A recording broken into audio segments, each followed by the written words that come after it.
శివుడు లేని చోటెక్కడ. అవ్వయ్యారనే వృద్ధురాలు పరమశివుని భక్తురాలు.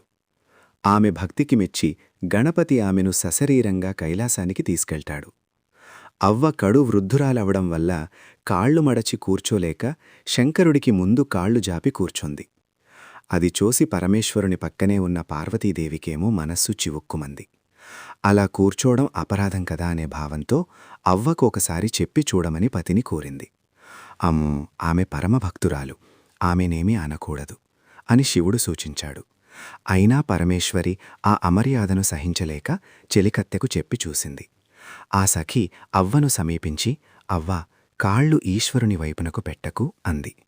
అప్పుడా వృద్ధురాలు, అలాగా అమ్మా, ఈశ్వరుడు లేని చోటెక్కడో చెప్పు, కాళ్ళు అటువైపు పెట్టుకుంటాను అంటూ పక్కకు తిప్పుకుందట.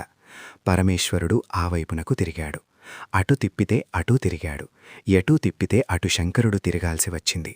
అలా తిరుగుతూ పరమేశ్వరుడు పార్వతీదేవి వైపు చూసి, నేను చెప్పితే విన్నావు కాదు, ఆమె నన్ను ఎలా తిప్పుతున్నదో చూడు, అందుకే నేను నోరు మెదపకు అన్నాను, నేను భక్తుల వశమేనని నీకు తెలుసు కదా అన్నాడు.